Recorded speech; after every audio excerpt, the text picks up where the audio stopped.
hey there, all you funny jerks, come talk to Dan about your work. Tell him all about your worst times. It's the art of bombing. It's an all-time bomb for me. It's one of those. It's so funny because I've told a lot of people. Sometimes you forget who you haven't told. Eventually, I'm like, this story, I hope I get put it on stage, or like this is not happening or anything like that, because it's as far as bomb stories, it's a big one. So okay, so context, I'm doing a college, and if your folks listen to this, they probably are comedy fans, and they know that college gigs are historically mediocre at best. Very rarely is there a good one. Very often there's a bad one. You hope for an okay one. And I was doing this gig at Glenville State College in Glenville, West Virginia, like one stoplight town, tiny backwoods, out in the middle of nowhere. I remember I just kept driving. As I got closer, I kept being amazed at how many people had painted over their garages with the Confederate flag. Like their garage, they didn't have a Confederate flag. They're like, you know what, my garage is the Confederate flag. And I was like, okay, this is fine. I was on day like 13 of like a 13-day run. I was like, it was my last gig. It was a Monday. I had done a big weekend. I had just one last gig to do, and it was a Tuesday, and the Monday I had off, but I had off in the middle of nowhere, Ohio, like that was just kind of routing, and I got an infection. I had like an open cut, and it got infected, so I was sick. So I was sick, and I was on the road for like 13, and I was just like, I went into this gig, and I was like, I just have to get through this. I just have to.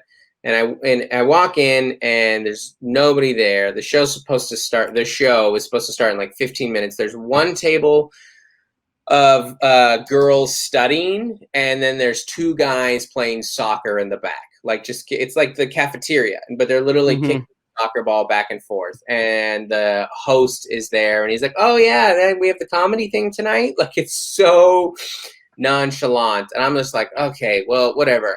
I can go talk to these two people for an hour or whatever. Maybe that's the thing. When you do a college gig, you have to do a full 60 minutes, not 45, not 50, 60 minutes. You are contractually obligated to do 60, which is such a long time of comedy. Like, I can be watching my favorite comedian, and usually I'm good at about 45.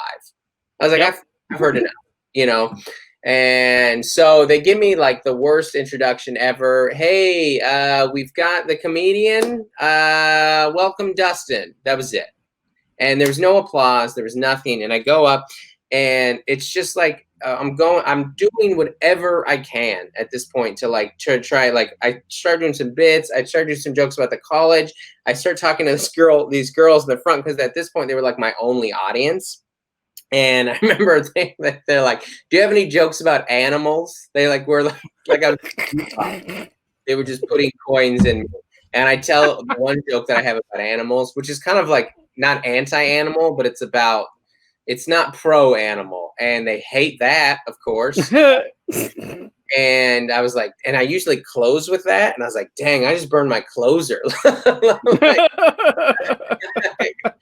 like, barely. Now, I'm trying to do some more bits. They're hating it. They start talking to each other, and I start talking to them. And I remember they go like, "Why do you keep talking to us?"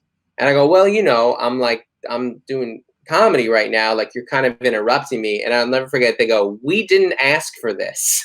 Oh, Jesus. And I remember in that moment thinking, they're right. What they're doing is what's supposed to happen in this room. They are studying, and why am I here? Why am I doing this? Now, more people have started to come in at this point, but they're not coming in and sitting down and watching the show. What happened was the show started at like 6, and the classes got out at 6. So people were coming into the cafeteria after their classes, and so it was this kind of like slow 5 people here, 5 people here, and I'm on stage, and then there's the 2 people in front of me, and then way far behind me is like, or in front of me is where they're ordering their food. And so it's very loud back there because people are coming in and ordering their food. And the loudest person in the room is not me, it's the sandwich lady who keeps calling out the orders. Every time the sandwich is done, she'll be like, Dan, turkey on rye. Just so loud. And I'm like, and I kind of like start to sense, because I'm bombing, I'm sweating, I kind of start to feel the mob turning on me, like from a distance, because I'm starting to hear like little boos and like, this guy sucks, like a little you sucks, like stuff like that. Like I can feel you're talking about senses being up. I was like, okay,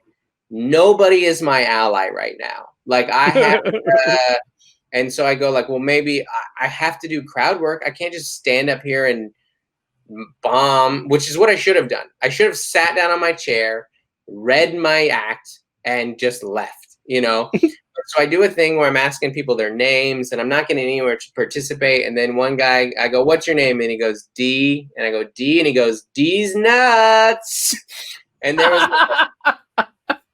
was like a beat, like a pause, and then like an eruption from everybody, like, oh, like people are standing on chairs and tables and starting to like, and now it's a mix of like ohs and boos and these nuts and got him. Like people are jumping around, like they've lost their minds, like over this like burn.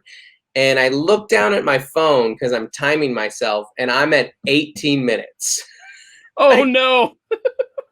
I'm supposed to tell jokes for 42 minutes. And I put my mic in the stand, and I go, I don't need this. And I walked out. The only time in history I've not done my time, and I still have mixed feelings about it, but I just saw no other way out. And And you can't, like, I couldn't be mean to him. I couldn't cuss him out. I couldn't be aggressive. It's a college gig. I have every restriction in the world. I'm sick. I'm just like, I've got a red eye to catch. Like I had to fly out of Baltimore that night. I had a 3-hour drive to Baltimore, and I walk through, and I'm fast walking because I'm like, I have to get out of this room. And I just hear the boos like pushing me out of the room. Oh, Jesus. You suck, like just awful, like. And I immediately, like within like 5 minutes, I get a call from like my low end agent who's like, I can't believe you walked out. What are you talking about? He's not my agent anymore. And he's like, you got to perform even if there were 0 people. And I was like, I would have loved 0 people to be there. Like, that would have been easy. 0 people would have been a piece of cake. This wasn't. That hour would have been a cakewalk. Yeah, there were no humans there. There were animals there who wanted blood. That's what I was walking into. And they and then the dean calls me. The dean calls me, and it was like, I can't believe you would leave. You left. What are you talking? You're supposed to be a professional. And I remember he said, like, I hope that you have a lot of pillars under you because you just burnt this bridge. And I was like, the bridge to Glenville State College? And I was I got a flurry of like, I remember I went and I like slept my way through a red eye flight, and I woke up to like 100 Facebook notifications all over my page. You just said D's nuts, D's nuts, D's nuts. Got it. Got it. I was like, animals won't let me rest. And I got on stage the next night to like talk about redeem yourself, just to get it off. And our friend Taylor was there, and she hugged me, and she was like, welcome back. Cause I was like giving her all this in like real time. And I was like, I just had the worst set in the history of comedy.